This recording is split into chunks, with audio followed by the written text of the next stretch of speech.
Jadi 2014 tuh good thing ya, gue nonton YouTube. Jadi the whole concept adalah gimana cara membuat sesuatu yang sukses dengan minimum effort. Tujuannya adalah bukan meningkatkan jumlah pendapatan, tapi efisiensi dari pendapatan tersebut. Makanya abis itu gue buat brand yang namanya Lean Concept. Setelah itu berjalan, ya memang tercapai. Tujuan gue adalah minimum effort, maximum result. Sekarang gue nggak harus nyimpen barang di rumah, nggak usah packingin, nggak usah nyewa karyawan, nggak usah nyewa gedung. Nah makanya semenjak itu, abis itu kita rebranding yang namanya Crewdable, karena crew yang credible gitu ya, crew keren apa sih. Seperti apa, lu punya crew sendiri tapi credible crewnya gitu ya, namanya Crewdable. Jadi lu bisa pakai crewnya seperti itu adalah karyawan lu sendiri gitu.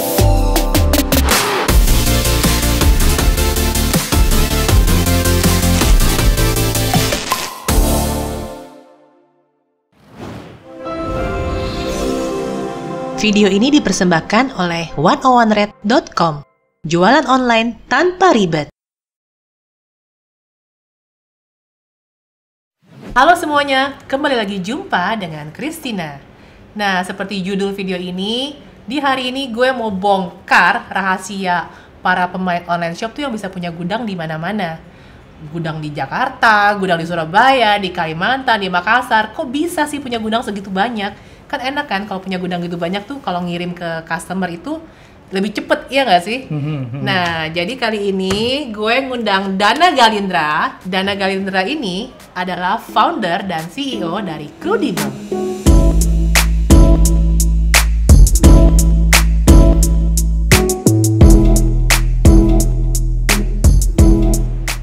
Nah, Dana, gue panggil lu Dana aja ya. Ya nggak apa-apa Ci. Nah, Dana Santai. ini masih muda loh. Dan Dana ini dulunya mantan programmer. Jadi tampangnya kelihatan banget ya tampang programmernya ya. Nerdy gitu. Nerdy gitu. Dan bisa diceritain nggak sih Crewdable itu apa?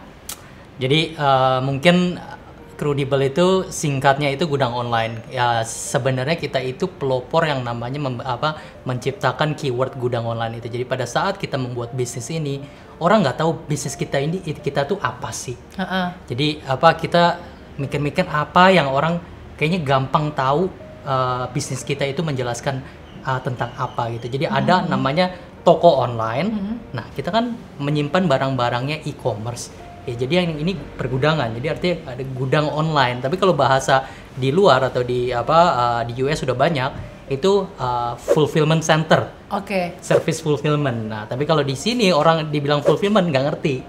Jadi kita yang mempeloporkan istilah gudang online. Gitu. Jadi ibaratnya kayak gue pengen punya gudang di Surabaya, pengen punya gudang di Makassar, pengen punya gudang di Batam. Lo tuh bisa menyediakan solusi pergudangannya itu ya? Ya, jadi gudang-gudang kita itu ditargetkan untuk membantu e-commerce yang memang penjualannya penjualan online. Jadi yang para pelaku e-commerce ini tinggal ngirimin inventory ke kita, ke gudang-gudang kita. Ketika mereka dapat transaksi, udah tahu beres. Jadi kita yang packingin, kita yang kirimin. Kalau misal ada special request, di QC dulu. Intinya target kita dan tujuan kita adalah membantu e-commerce supaya mereka bisa fokus di marketing, memperbesar bisnisnya, sementara kerjaan yang operational sifatnya biar kita handle. Ih, keren banget. Jadi ibarat itu gue udah pertama hemat space gudang. Berarti gue nggak usah punya gudang sendiri dong. Betul. Udah gitu gue nggak usah gaji staff packing. Ini harusnya kepikiran sama gue waktu kayak kemarin kan banyak Harbolnas segala macam gitu kan. Iya. Orderan tuh banyak banget kan. Iya. Terus kita juga udah pusing ngurusin orderan, ngurusin ini, belum lagi packing. Nah, tim lu sendiri nggak kewalahan gitu? Nah, mungkin barang lu, pengiriman lu mungkin 100 atau 500 satu hari gitu. Lu mungkin punya karyawan 5 sampai 6 gitu ya. Karyawan gua ada 9 orang gudang doang. Oke, let's say 9. Nah, tapi kalau kita kan di gudang itu kan konsolidasi dari banyak seller. Iya. Jadi staff kita tuh banyak di situ. Jadi kalau lu ada spike, buffer kita itu lebih tinggi. Spike tuh kayak peningkatan. Jadi kalau penjualan lu tiba-tiba tinggi, staff, kalau lu kan limited resourcesnya, cuman resources yang lu siapkan untuk menjual barang lu gitu. Yang secara daily lah, nggak bisa toto. Ini mau Harbolnas cabutan tuh ngambil. Iya, itu kan ribet banget. Kalau kita on day to day basis itu udah banyak banget orang di gudang yang siap untuk handle operation yang tiba-tiba naik gitu. Karena makin besar inventory-nya, buffernya makin tinggi. Lu sendiri sekarang udah punya banyak gudang tuh, berapa gudang sih? Jadi gudang kita kira-kira ada 60 di seluruh Indonesia. Mungkin kalau ngomongin persebarannya itu 60% Jabodetabek, 30%-nya di Pulau Jawa di luar Jabodetabek, 10%-nya di luar Jawa lah, yang kayak Palembang, Makassar, Balikpapan gitu-gitu. Pengiriman terbanyak masih Jabodetabek ya? Untuk sekarang memang paling banyak penjualan e-commerce itu Jabodetabek dan Bandung. Nah, gudangnya paling banyak di dua itu.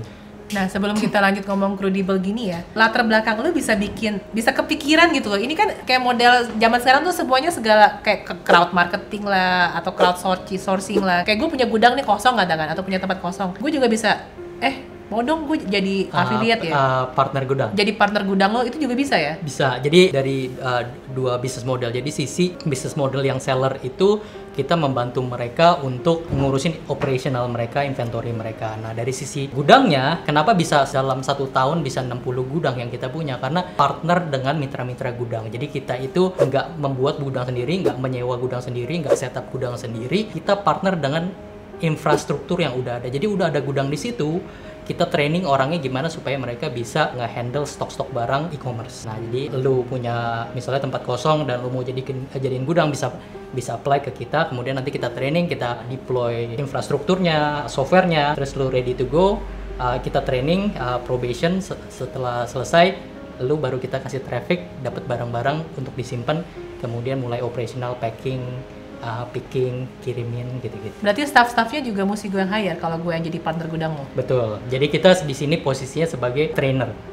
Jadi yang hire lo gitu. Nah, balik lagi latar belakang lo bisa sampai kepikiran bikin gini tuh awalnya gimana sih? Jadi 2014 tuh good thing ya, gue nonton YouTube yang namanya Tim Ferriss. Dia ada nulis satu buku 4 Hour Work Week. 4 Hour Work Week itu buku bagus banget sih. Iya, mind changing banget. Iya, itu keren banget. Jadi the whole concept adalah gimana cara membuat sesuatu yang sukses dengan minimum effort.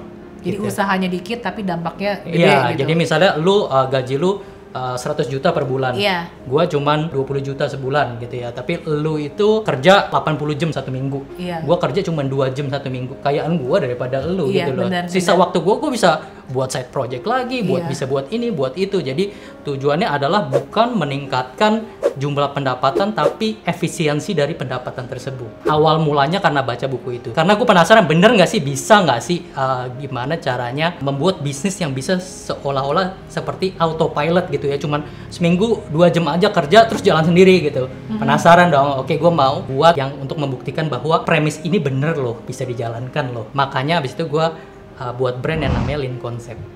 Lean Concept. Namanya leanconcept.com dan sampai hari ini juga masih jalan. Nah, leanconcept.com ini gimana caranya supaya meminimalisir kemungkinan gagal. Jadi gua lihat di Amazon kategori bestseller. Artinya apa? Amazon itu kan market US. Iya.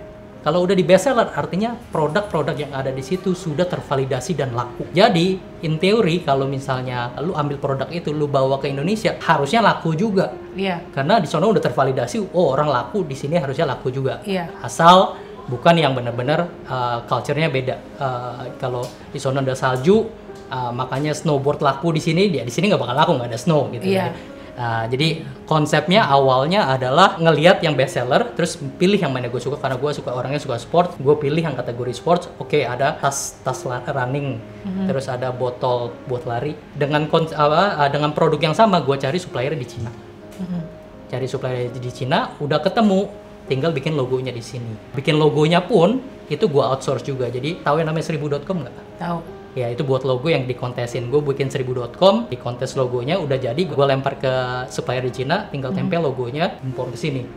Sampai di sini. Barangnya udah percis sama yang di US, yang udah laku banget di US. Tapi logonya brand lu dong. Logonya logo gua. Iya, gue kira logonya oke. Iya, logonya logo gua. Abis itu karena marketnya sudah tervalidasi, lu tinggal buat landing page, tinggal buat Instagram. Gua nggak pernah marketing sampai dari bulan pertama sampai hari ini penjualannya itu konsisten antara 20 sampai 30 juta per bulan. Nggak pernah di manage, nggak pernah di advertisingin. Itu konstan dari bulan pertama sampai hari ini. Tapi lu jualannya di mana? Di marketplace? Di marketplace aja, cuma ditaruh doang. Oh, oke. Gitu. Jadi memang karena barangnya sendiri sudah tervalidasi dengan baik gitu. Tinggal yang penting lu mungkin buat website yang bagus, Instagram yang bagus, bahkan mungkin awal-awal lu perlu advertising sedikit, tapi setelah udah bolanya bola salju lah. Bola saljunya udah glinding gitu ya, udah dilepas aja, itu jalan sendiri. Kita sekarang nggak pernah advertising juga jalan sendiri gitu. Karena ya balik lagi udah ada authority trust-nya dari marketplace, udah juga ulasan kali jumlah pembeli ya itu ngaruh banget ngaruh gitu. banget. Bulan berikutnya gue nambah 2 produk lagi, jadi total ada 3 produk yang sampai hari ini cuma 3 produk nih, nggak pernah nambah lagi. Tapi pada saat 6 bulan berjalan gue ngerasa aduh kok capek banget ya, maksudnya ngirimin barang, packingin barang, sementara balik lagi dengan konsep minimum effort maximum result. Gue nggak mau tuh yang namanya ngantri di JNE tiap sore, soalnya waktu itu pada saat itu gue kerja juga. Iya. Gitu, jadi siang gue kerja, malam gue packing terus gue kirimin ke JNE, dan pada saat malam di JNE itu ngantri. Iya. Jadi mau nggak mau lu ngantri 1 jam untuk, dan lu lakukan tiap hari. Bayangin 1 jam itu lu bisa coba marketingin lagi, nambah produk, reorder lagi, bagusin websitenya, itu banyak yang bisa lo lakukan. Jadi ujung-ujungnya gue ngerasa nggak worth it ya waktunya ngantri begini. Jadi akhirnya gue cari cara gimana gue approach staff di JNE-nya, gue bilang lu boleh nggak gue titipin inventory gue, stok gue, barang gue, nanti ketika ada transaksi gue WhatsApp, lu kirimin aja, jadi gue nggak usah kesini tiap hari bolak-balik. Nah itu berjalan. Itu 1 bulan tiba-tiba inventory gue makin lama, stok gue makin banyak, nggak muat di JNE-nya. Diomelin dia sama yang punya JNE-nya. Akhirnya gue keluar, gue cari ke JNT. Ke JNT lebih gede. Ke JNT lebih gede dan lantai 2-nya kosong, jadi gue bisa naruh sebanyak-banyaknya dan belum diomelin pada saat itu. Nah tapi pada saat itu semuanya berdasarkan kepercayaan aja. Jadi gue kirim misalnya 1000 unit gitu, gue nggak tahu setelah keluar barang itu 2 hari kemudian tinggal berapa sih. Jadi gue nanya, masih ada nggak barangnya dicekin gitu. Nah mulai pada saat itu gue buat yang namanya sistem supaya gue bisa ngelihat stok barangnya tinggal berapa sih, begitu barang keluar terrekord apa segala. Nah itulah cikal bakal dari Crudable. Gitu. Berarti juga pas lo titipin, kalau dia packing lo kasih komisi segala macam juga dong? Gue kasih material packingnya. Oh jadi kayak kasih kardusnya gitu? Ya cuma bubble wrap doang, tapi dia itu dapat 5.000 perak setiap transaksi. Setiap pengiriman dia dapat. Di luar ongkir lah ya? Di luar ongkir gue dapat lagi. Bayar lagi. Jadi setelah itu berjalan, ya memang tercapai tujuan gue adalah minimum effort, maximum result. Sekarang gue nggak harus nyimpen barang di rumah, nggak usah packingin, nggak usah nyewa karyawan, nggak usah nyewa gedung. Itu sekali gue nyewa ruko berapa duit gitu. Ini benar-benar cuma 5.000 perak per transaksi, beres gitu.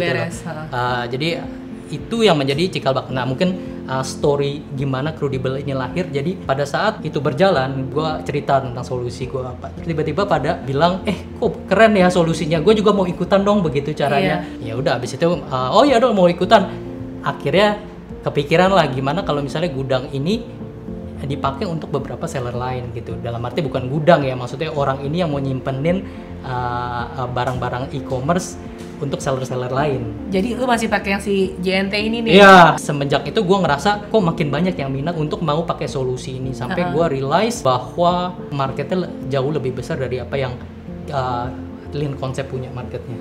Nah makanya semenjak itu, abis itu kita rebranding yang namanya Crudable, karena kru yang credible gitu ya, kru seperti lu punya kru sendiri tapi credible krunya gitu ya, namanya Crudable. Jadi lu bisa pakai krunya seperti itu adalah karyawan lu sendiri gitu.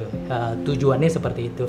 Nah dari sisi finansial awalnya itu semua keuntungan Lean Concept gara-gara gue saking nafsunya sama Crudable, dikucurin semua tuh ke Crudable. Begitu dapat profit, hire programmer untuk buat sistemnya Crudable terus sampai 6 bulan. Pada saat 6 bulan gue baru realize ternyata bukan profit dong yang gue ambil, sampai modal-modalnya kesedot ke Crudable. Jadi tiba-tiba gue realize ternyata tinggal punya, kalau nggak salah tinggal 20 juta, which is 20 juta itu untuk beli inventory lagi. Kalau gue pakai 20 juta untuk Crudable, habis Lean Concept udah habis, nggak bisa, nggak bisa order lagi. Jadi pada saat itu tinggal 1 bulan, mau nggak mau gue harus fundraising. Ini baru Crudable ini baru masuk ke dunia startup yang biasa fundraising. Gue fundraising dari family and friends. Kira-kira kita nutup pada saat itu dalam 1 bulan kita dapat 2M baru abis itu Dari kita family fokus. and friends doang. Ya, family and friends, dan waktu itu sebenarnya singkat gitu loh ya. Karena udah kepepet nih. Lu gimana meyakinkan mereka ke keluarga lu, ke temen lu, gue butuh dana nih anjir. Menariknya gini, gue buat fundraising ini seperti eksklusif. Oke. Jadi gue nggak mau semua orang masuk, walaupun sebenarnya gue butuh duit semua orang, Iya, tapi iya. gue select atau pilih beberapa orang yang benar high achievers. Jadi teman-teman gue yang manajer di Google, di Gojek, yang punya bisnis Monster dan lain-lain, Oke. benar-benar yang high achievers doang. Iya. Jadi in a way, habis itu tiba-tiba orang yang ngerasa yang mungkin punya duit tapi nggak bukan high achievers, ngerasa penasaran, gue pengen, tapi ya karena gue supaya eksklusif, ya kita tetap pakai orang-orang yang memang high achievers ini untuk convince mereka untuk invest di kita. Jadi mereka kayak saham lah ya. Nah, ada saham. Mereka ya dapat saham lah pada saat Oke, itu. oke. Berhasil close 2M dalam waktu less than 1 bulan lah. Gila, keren juga ya. The power of komunitas nih kayaknya. Kira-kira gitu. Sekarang berarti udah berapa banyak ya kayak seller-seller yang tergabung yang menggunakan jasa Credible ini? Kalau angkanya berapa banyak, mungkin per bulan lalu kita ada sekitar 800 seller di platform kita. Tapi yang kita sangat bangga dan memang menjadi motivasi kita bekerja tiap hari adalah kita membantu seller-seller UKM ini lama-lama makin besar. Jadi yang kita realize, kita kan bisa lihat tuh penjualan dia. Bulan pertama mereka masuk berapa, kedua berapa, ketiga bulan ketiga berapa, kelima berapa, itu tiap bulan mereka meningkat sampai yang dari awal-awalnya mungkin masuk omsetnya mungkin cuma 10 juta, sekarang udah bisa 500 juta. Itu kita senang lihatnya gitu. Jadi itu yang memotivasi kita gimana membuat yang UKM ini menjadi corporate. Jadi kita sebenarnya bukan saja membantu penyimpanan, kita juga bantu marketing produk mereka, karena memang itu adalah salah satu misi kita supaya gimana sih cara UKM ini menjadi perusahaan besar. Maksudnya bantu marketing produknya gimana? Jadi kita bantu nge-tweet, kita bantu cross-selling, kan kita banyak seller-seller yang lainnya juga. Mereka titip di gudang kita offering ke para dropshipper, jadi membantu penjualan mereka juga. Oh, berarti sekarang juga lo ada sistem dropshipper Iya. juga? Oh, oke. Nah, pada saat awalnya kita desain ini, kita bayangin orang kalau ngirim stok ke gudang, itu berapa kali, paling mungkin sebulan sekali lah ya, namanya ngirim stok, nggak sering-sering, atau sebulan 2 kali gitu kalau cash flow-nya memang rada tipis. Begitu kita lihat datanya, ternyata ada yang satu hari ngirim 20 kali. Aneh kan, ngirim stok sehari 20 Kenapa nggak kali. sekalian aja? Kok nggak sekalian? Aneh dong. Dan kita lihat datanya, ternyata banyak yang seperti itu. Kita tanya, ini kenapa begini ya, kenapa nggak sekalian aja? Oh, ini barang dropship ternyata. Dropship itu sebenarnya konsepnya ada penjual yang namanya dropshipper. Jadi pusatnya. Ya dia nggak punya inventory, nggak punya stok barang. Dia cuman listing doang di Tokopedia dan lain-lain. Ada yang beli, ketika ada yang beli dia order dari suppliernya langsung. Suppliernya kirim ke lu, ke gudang lu. Sebelumnya nggak, suppliernya kirim langsung ke customer. Oh iya, itu dropshipper kan. Ke customer. Tapi permasalahannya supplier ini nggak care, mereka kirim aja. Namanya nggak diganti atas nama siapa. Gua sebagai dropshipper, begitu barangnya nyampe, si customer yang lihat, gua nggak order dari sini, dia ngelihat, oh dari abc.com, ini lebih murah di sini. Artinya gue nggak akan ada sebagai dropshipper repeat order, artinya itu bukan bisnis yang sustainable. Jadi gue harus cari customer ada terus. resiko ke sana lah. Banyak itu. Ternyata gede banyak banget. ya supplier yang masih kayak gitu ya. Gila, ya. gue sih kalau sampai kayak gitu sih dimaki-maki reseller gue. Mereka nggak care, kebanyakan mereka nggak care ya. Nggak care gitu loh. Jadi ujung-ujungnya daripada mereka nggak punya bisnis yang sustainable, mereka lebih baik kirim ke kita dulu, sampai di kita cuma transit doang, kita repack, relabel, jalan lagi. Tapi lo taunya itu barang yang dikirim, mereka sendiri yang kirim ya, jadi si dropshippernya yang kirim ke gudangnya ke gudang dulu. Oke. Ke gudang kita, habis itu kita repack terus langsung jalan lagi atas nama dia. Itu jadi sekarang banyak banget yang seperti itu. Dan artinya apa? Dropshipper ini marginnya tinggi banget. Karena artinya dia bayarin ongkir 2 kali, 1 kali ke tempat gua, dari tempat gua ke customer, kan di kita biayanya adalah konsinyasi. 3,5% dari nilai transaksi. Nah, mereka bayarin itu. Tapi kalau nggak salah 3,5% atau mentok 10.000. Mentok 10.000. Jadi kita untuk per paket. per transaksi mereka. Itu sudah sudah termasuk atau di luar biaya kardus, biaya lakban kalau misalnya ada gitu loh? Itu belum termasuk. Kenapa belum termasuk? Jadi 3,5% itu cuman biaya storage yang udah include, karena kita nggak ngecas biaya storage per hari per bulan, itu kita nggak cas. Kita ngecas ketika mereka berhasil melakukan transaksi, kita cas 3,5%. Nah, sebenarnya 3,5% atau maksimum 10.000 itu udah include yang namanya storage, terus picking dan staffnya untuk ngerjain. Untuk packagingnya sendiri tergantung. Kalau mereka mau packaging dari kita udah ada price listnya. Price list ini sebenarnya adalah harga pasar. Maksudnya kita nggak ngambil untung dari situ. Itu adalah harga yang kita beli berapa, kita jual ke mereka berapa. Kenapa kita pisahkan? Karena banyak customer yang mau ada packaging, ada brandingnya sendiri. Nah, jadi dalam hal itu mereka kan nggak pakai packaging kita. Jadi kita nggak bisa cas harga yang sama. Dalam hal itu mereka kirimin material packagingnya ke gudang kita. Jadi begitu pada saat either dropship atau yang nyetok, pada saat ada transaksi kita packing pakai brandingnya mereka gitu. Tunggu bentar, 3,5% itu dari nilai barang? Dari nilai barang, yes. Dari nilai jual. Lu tahunya nilai jualnya berapa dari mana? Kita kan integrasi dengan Tokopedia, Bukalapak, kita tahu nilai jualnya. Tapi kalau misalnya gue bukan pedagang di marketplace, pedagang online website gitu, lu kan nggak tahu nilai jualnya berapa? Sebenarnya itu beauty-nya dari jualan online. Semuanya public. Lu bisa tahu semua harganya.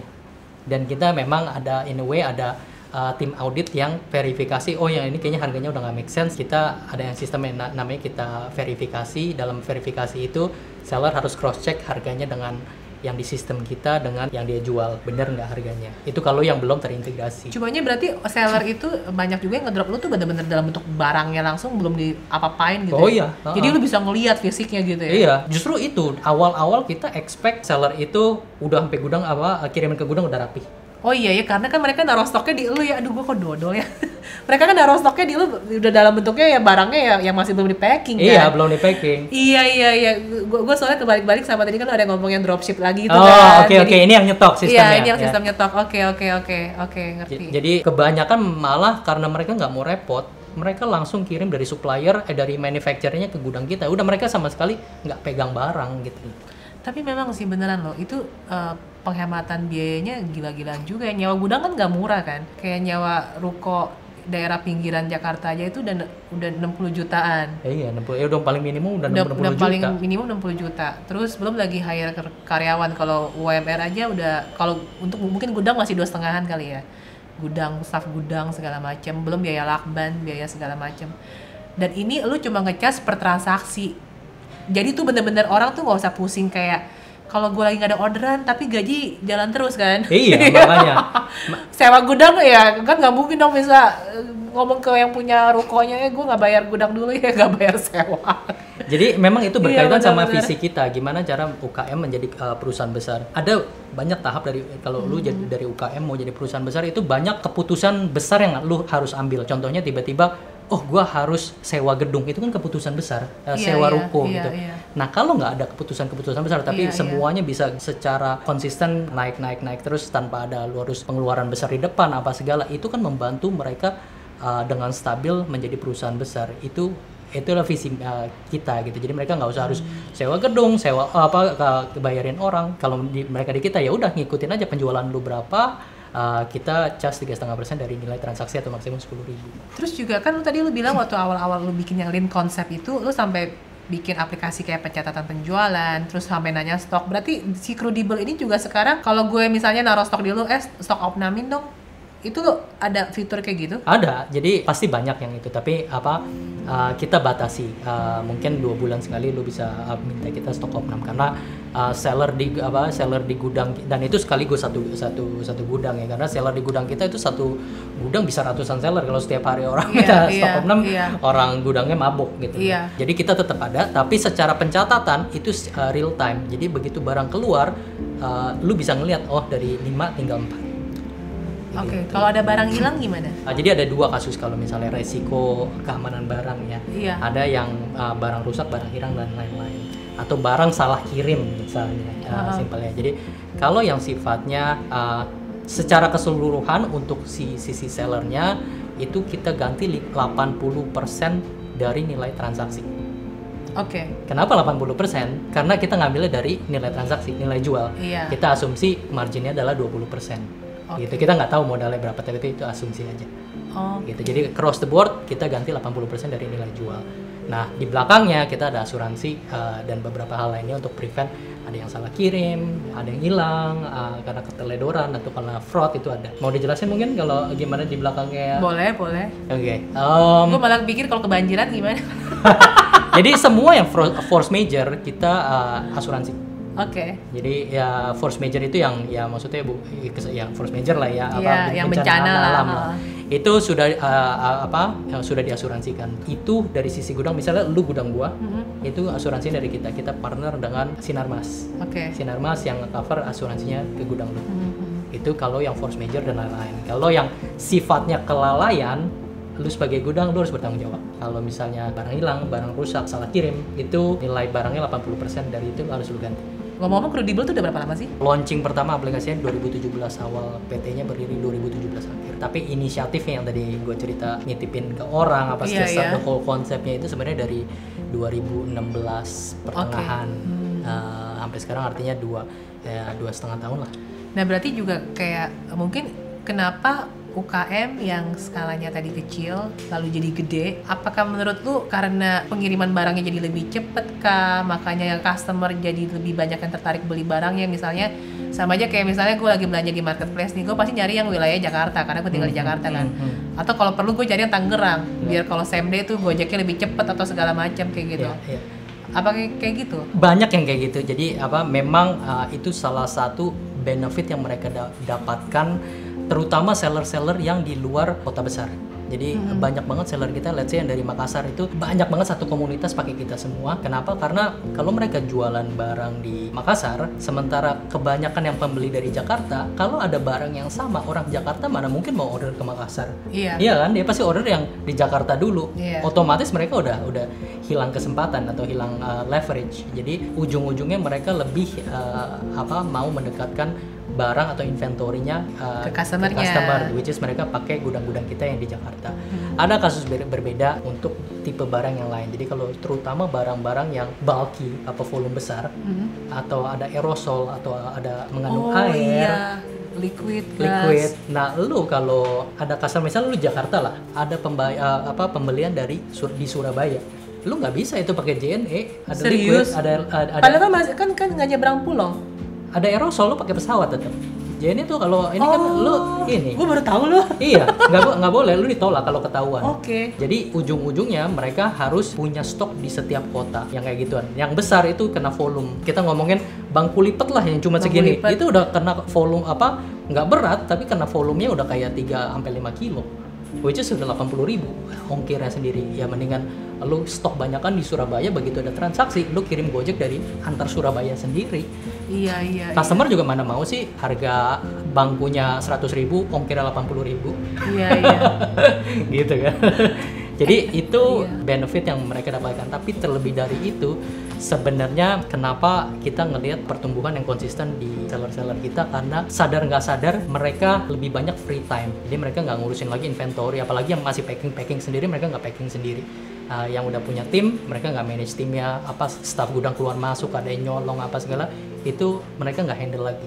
Jadi mereka sadar nggak sadar mereka lebih banyak waktu luang yang bisa mereka gunakan untuk lebih produktif. Jadi ujung-ujungnya mereka bisa nambah produk, genjot marketingnya. Itu yang membuat secara nggak langsung mereka bisa grow konsisten dari bulan ke bulan. Terus lo sendiri juga kan sekarang kerja sama ekspedisinya udah banyak nih? Banyak, kita pakai semua kok. Sampai yang instan kurir juga ada?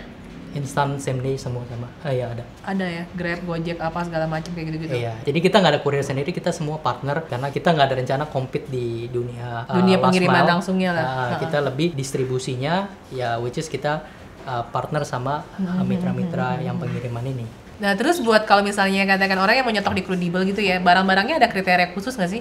Yang pasti ya barang-barang terlarang nggak boleh lah ya.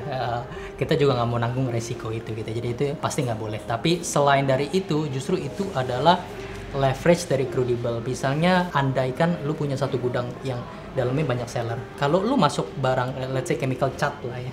Cat. Iya. Apakah lu akan masukkan barang makanan di gudang yang sama? Ya enggak. Ya pasti enggak lah. Kalau kita karena sifatnya adalah gudangnya banyak, tapi bentuknya kebanyakan ruko gitu. Jadi kita bisa specialize satu ruko untuk makanan, gudang rada besar yang buat SKU banyak, which is kebanyakan fashion, itu untuk barang-barang fashion. Jadi kita bisa specialize dari untuk masing-masing tipe barang. Jadi varian produk di pasar kan banyak banget. Jadi kita bisa kategoriin per gudang. Nah terus juga kalau misalnya barang yang nggak laku-laku itu gimana? Kan lu kan nggak ada storage fee tadi kan? Iya. Pertanyaan bagus itu.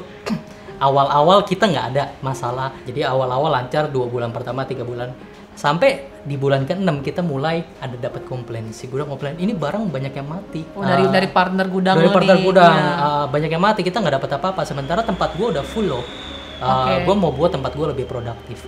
Sejak saat itu kita buat policy yang namanya review oleh gudang. Jadi setiap gudang itu kalau tempat mereka sudah merasa udah full dan memerlukan raknya lebih produktif supaya menghasilkan duit, mereka bisa mereview setiap seller. Kalau misalnya ternyata seller tersebut banyak barang yang mati dan memakai banyak rak dan tempat di situ, mereka bisa bilang ke sellernya tolong ditarik balik barang-barangnya. Tapi semakin kesini kita makin varian ya seller-sellernya, ada yang UKM, ada yang corporate. Nah yang UKM ini banyak yang pakai tetap skema seperti itu karena sangat-sangat jarang mereka disuruh tarik kecuali memang gudangnya udah full. Jadi mereka tetap walaupun banyak barang mati ya udah dibiarin asal gudangnya masih ada space. Tapi untuk corporate tuh nggak mau ada chance untuk gue repot banget harus narik barang apa segala. Nah pada saat itu baru mereka yang daripada mereka di kick out, mereka decide untuk oke, nggak apa-apa gue bayar storage fee. Kena storage fee-nya kena berapa sih? Tergantung besarnya. Sebagai contoh aja, satu aqua botol gitu itu 3 perak, 3 rupiah. 3 rupiah per hari. Per hari. Oke. Not bad lah. Iya. Itu pun juga kalau dengan kondisi nggak laku-laku, akhirnya menuhin gudang orang. Ya, itu pun kita nggak ambil profit dari situ. Cara ngitung kita, cuman misalnya gudang hitung utang gudang kita yang besar ya, kita sewa 70 juta per bulan. Itu muat 1.200 palet, which is kalau 1.200 palet itu berapa aqua botol. Udah tinggal dibagi ya 70 juta dibagi 1.200 palet dapat berapa, perharinya berapa, udah itu harga kita. Jadi sebenarnya itu adalah harga modal, harga cuman sewa kita gitu. Iya. Nah sekarang gimana cara lu tuh nge-review yang partner-partner gudang yang udah bergabung di lu? Kan bisa jadi setelah lu training terus atau ternyata dia tidak sesuai standar lu lah, bisa aja kan katakan, karena kan si partner gudang ini mesti hire staffnya sendiri kan. Awal-awal staffnya mungkin ada 5 nih, tiba-tiba bulan depannya staffnya tinggal 2 segala macam, akhirnya orderan seller yang terlantar. Jadi kita itu ada sifat secara general sifatnya adalah marketplace. Kenapa ini the best? Maksudnya paling cocok lah untuk sistem seperti ini, marketplace. Jadi kalau misalnya lu sebagai gudang gua awalnya perform, kemudian tiba-tiba performa lu drop gitu, seller bisa nggak kirimin barang lu lagi, pilih gudang lain. Jadi lu itu ada pressure selalu memberikan yang terbaik, kalau nggak orang pada cabut dari lu. Jadi dan di situ ada review. Jadi setiap seller itu ada kesempatan memberikan lu review dan rating sebulan sekali. Nah itu bisa dilihat dari sisi si sellernya. Jadi kalau misalnya memang lu jelek, 1, klien-klien lu yang ada akan cabut. 2, yang baru juga nggak bakal masuk ke lu. Terus juga kan sebagai seller dia kan mesti bayar mentoknya 10.000 per transaksi atau 3,5% lah ya. Iya 3,5%. Tapi sebesar-besarnya 10.000 rupiah per transaksi pengiriman. Kalau gue yang jadi partner gudang lo, itu 10.000-nya pasti gue mesti bagi ke lo juga dong. Ya, jadi kita sebenarnya lebih kepada gue ngasih lo komisi, bukan lo bagi gue. Karena duitnya ke gue dulu. Duitnya ke lo dulu. Iya. Jadi sebenarnya kita sangat fair karena lu yang kerja keras, lu yang punya gedung, lu yang operate, lu dapat 80%, kita dapat 20%. Jadi apapun yang dibayarkan oleh seller yang sifatnya adalah fulfillment atau biaya gudang ini, 20% buat gua, 80%-nya gua transfer ke lu, yang lu bisa tarik kapan aja. Nah sekarang gua mau ngomongin umur storage nih. Kalau misalnya untuk kayak produk-produk yang butuh ruangan AC, itu lu ada berarti ya? Kita ada partner-partner gudang lu yang punya AC gitu? Iya, tadi kan gue jelasin ya, tiap gudang itu bisa di-specialize untuk barang-barang tertentu. Jadi termasuk kalau lu ada barang kosmetik, itu kita bisa simpan. Kosmetik kan temperatur sensitif, harus ada kalau nggak salah maksimumnya yang ke-37 ya, apa 36 gitu oke. ya. Itu gudang kita memang di-equip sama AC untuk yang kosmetik. Nah, makin kesini makin banyak nih variannya. Banyak yang jualan Jualan es krim misalnya. Ya, jualan es krim. Atau bahkan yang awalnya nggak kepikiran adalah orang-orang yang jualan kayak daging shabu-shabu gitu loh. Oh iya. Benar-benar fresh gitu. Jadi Gila, itu sih cost banget itu beli freezer segala macam. iya, jadi kita mulai masuk ke ranah itu, cold storage dan fresh product. Itu yang kita siapkan untuk seller-seller kita yang memang jualan yang barang-barang temperatur sensitif. Jadi luar biasa banget ya guys. Jadi kalau kalian ingin produknya itu tersebar secara nationwide ya, secara ke Indonesia gitu ya. Ini salah satu fitur dan jasa yang sangat patut diperhitungkan sih. Apalagi yang baru merintis, orderannya kan up and down kan. Dia udah hire, katakan staff gudang 2 orang misalnya gaji total 5 juta. Tiba-tiba orderan lagi sepi, lagi naik, lagi sepi. Kalau lagi sepi, ya staff gudangnya bengong-bengong, dia juga bingung mau nyuruh apaan, ya nggak sih? Iya. Sementara kalau pakai Crudable ini jadi lebih termanage lah. Manajemen stoknya juga, dapat laporan stok opnam, dapat laporan penjualan juga. Yes. Itu dapat apa kita mesti request? Itu udah di dashboardnya, itu salah satu oke. bagian dari fitur yang kita berikan supaya mereka bisa pantau salesnya, operationalnya langsung dalam satu dashboard. Oke, sekarang gue mungkin mau pembuktian pakai Crudable itu lebih murah atau enggak sih? Boleh. Coba. Nah, sekarang gue tanya dulu deh, rata-rata seller yang naruh barang di tempat lo itu sekali kirim dalam sehari satu seller berapa paket? Rata-rata di kita per seller itu satu hari 10 paket. 10 paket berarti 300 paket ya dalam sebulan. Kira-kira 300 paket sebulan. Harga barangnya satuannya rata-rata lagi berapa? Sekitar satu paket ya, isinya bisa bermacam-macam, tapi satu paket value-nya kira-kira 150.000. Jadi harga total per satu paket itu 150.000. Ya. Berarti lo ngambil komisi 3,5% atau sekitar 5.250 perak. 5.200 yes. Ya, anggaplah 5.000 perak lah ya. 5.000 perak lah ya. Ya. Nah, terus berarti 5.000 perak dengan pengirimannya itu dalam sebulan bisa 300 paket. Rata-rata nih satu seller. Berarti 5.000 dikali 300, 1,5 juta. 1,5 juta ya. Nah, sekarang bayangin gini guys. Lu nggak pakai Crudable nih. Lu hire staff sendiri lah, staff buat packing segala macem nih. Nah, gajinya 1,5 juta lah, anggaplah 1,5 juta lah anggap nih. Bayangin kalau misalnya lu kalian bisa konsisten mengirim 10 paket per hari atau 300 paket dalam sebulan. Tapi bayangin kalau misalnya untuk yang baru-baru awal-awal mulai segala macam, ya nggak sih? Belum tentu bisa ngirim 10 paket dalam sehari, atau mungkin cuma 100 paket, atau mungkin pas lagi sepi, bisa lagi nggak jualan. Tapi kan gaji harus jalan terus. Yes. Ya kan? Nah, terus lagi juga kalau yang sampai bisa ngirim 300 paket dalam sebulan, otomatis tuh pasti punya stok barang lah. Oh, udah pasti. Ya, pasti punya stok barang. Kecuali kalau dropshipper lah, gue nggak ngerti lah. Kan juga ada sedia dropshipper juga, Ya. malah justru yang lebih enaknya dia juga bisa ada layanan dropshipper juga kan. Kalau punya stok barang nyewa ruko nih.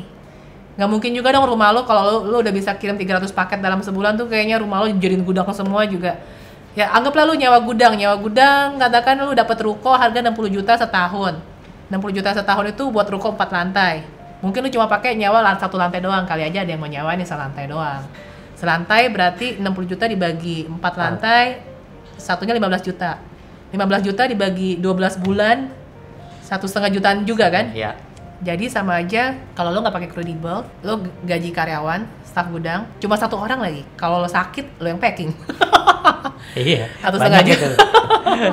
1,5 juta plus sewa gudang 1,5 juta per bulan, itu udah total cost 3 juta. Dan itu adalah biaya yang harus udah pasti keluar. Mau lu lagi nggak ada orderan kek, mau ada kek, segala macam. Sementara kalau lu pakai Crudable, ya udah, dengan kalau lu kirimnya paket lo harganya 150.000 terus satu paketnya itu, berarti lu cuma ngambil fee kan 5.250 perak kan? Ya. Yang itu yang 3,5%. Itu pun kalau harga paket lo sampai 150.000. Kalau harga paket lo cuma 100.000 nih, dalam satu paket isinya barang-barangnya 100.000, ya berarti kan fee-nya cuma 3.000-an sekian ya, 3.500. Ya. Jadi ini memang bener-bener seperti yang tadi lo bilang ya, ini salah satu lean konsep sih. Lean konsep tuh kayak konsep yang ramping lah. Tadi apa lo bilang? Minimum effort, Minimum effort, maximum result. maximum result. Boleh nggak sih lo sederhanakan lagi kalimatnya dalam bahasa Indonesia sebagai kalimat penutup nih? Oke. Jadi mungkin aplikasinya minimum effort, maximum result untuk teman-teman yang kerja kantoran lah. Gue dulu juga kerja kantoran semuanya. Jadi gimana caranya supaya bisnis online gue berjalan tapi kerjaan gue nggak terganggu, atau sebaliknya kerjaan gue mengganggu bisnis online gue gitu, supaya dua-duanya jalan berbarengan lah. Iya, gitu. jadi guys juga buat yang baru mulai usaha online, yang mungkin sekarang udah mulai kewalahan, pasti kan lo hire orang pertama tuh hire CS kan. Yes. Nah, jadi daripada lo hire orang gudang, ya mendingan lo pakai Crudable aja. Karena juga bener-bener ya lo juga ada laporan penjualan, ada sampai stok opnam juga lo bisa request. Kemudian juga enaknya lagi, kan kalau misalnya lo taruh barang lo di Crudable gitu ya, kalau misalnya ada stok hilang, bayangin kalau ini stoknya hilang itu di gudang lo sendiri, lo juga mungkin nggak tega kali potong gaji karyawan lo yang gajinya mungkin cuma seberapa gitu kan. Terus juga belum lagi resiko kebanjiran, belum lagi resiko ini itu, belum lagi kalau misalnya kardus habis, lu mesti ada pesan lagi ke kardus, ke supplier kardus lo untuk bikin segala macam. Sementara dia kan di Crudable itu udah ada lengkap gitu, udah kardusnya, lakbannya tuh selalu ready gitu loh. Dan apalagi juga tadi yang peak season kalau lagi rame banget karena ya lu juga udah lengkap semua. Buffer kita lebih tinggi karena karyawan kita banyak. Iya, gitu. Yang paling penyakit paling nomor 1 adalah karyawan sakit. Kayak lu bilang tadi, packing sendiri. Packing sendiri, lakban sendiri. Belum lagi juga standarisasi untuk packingnya juga mesti rapinya tuh kayak gimana. Nah ini yang akhirnya bisa dialihkan ke Crudable. Jadi Crudable ini memang menurut gua apa ya, satu terobosan ya. Sebenernya sih lu sih kayak pelopor sih, gua belum pernah nemu yang lain yang mirip kayak lu gitu loh. Bisa jadi ini ide yang brilian banget lah. Nah jadi guys, Crudable ini bener-bener sebuah solusi buat kalian itu yang memang bisa jadi baru mulai online shop, bisa jadi pusing dengan masalah pergudangan atau masalah karyawan untuk yang packing. Nah dari tadi kita udah ngomongin benefitnya apa, pokoknya luar biasa banget. Nah buat kalian yang minat dengan Crudable ini, bisa langsung aja klik link yang gue tulis di deskripsi. Dan khusus buat subscriber gue dan yang nonton video ini, kalau lo daftar di Crudable, lo langsung dapat saldo 60.000 loh. 60.000 tuh lumayan, bisa buat bayar fee berapa kali tuh? 12 kali ya? 12 kali ada kali ya kalau Generous. iya, pokoknya itu enak banget. Jadi kalau lo daftar via link yang di bawah ini yang gue tulis di deskripsi, lo akan dapat 60.000 saldo di Crudable. Oke? Nggak nyesel kan kalian dengerin dari tadi gue wawancara Om Dana ini. Oke guys, jadi gitu aja. Semoga interview gue kali ini bisa membantu mencerahkan, membantu memberikan yang tadinya nggak kepikiran jadi kepikiran, bisa menginspirasi, bisa wah ini dia nih solusi yang gue cari selama ini. Buat yang ingin tahu lebih lanjut mengenai crudable.com, ya langsung aja ke crudable.com. Dan kalau yang ingin ternyata punya gudang atau punya space kosong yang nggak kepake, nah itu juga bisa juga mendaftar menjadi partner gudang dari Crudable. Oke, saya Christina Ali. Oke, terima kasih. Saya Dana Galindra dari Crudable. Thank you for watching. Jangan lupa subscribe, komen, dan share. Bye semua. Thank you.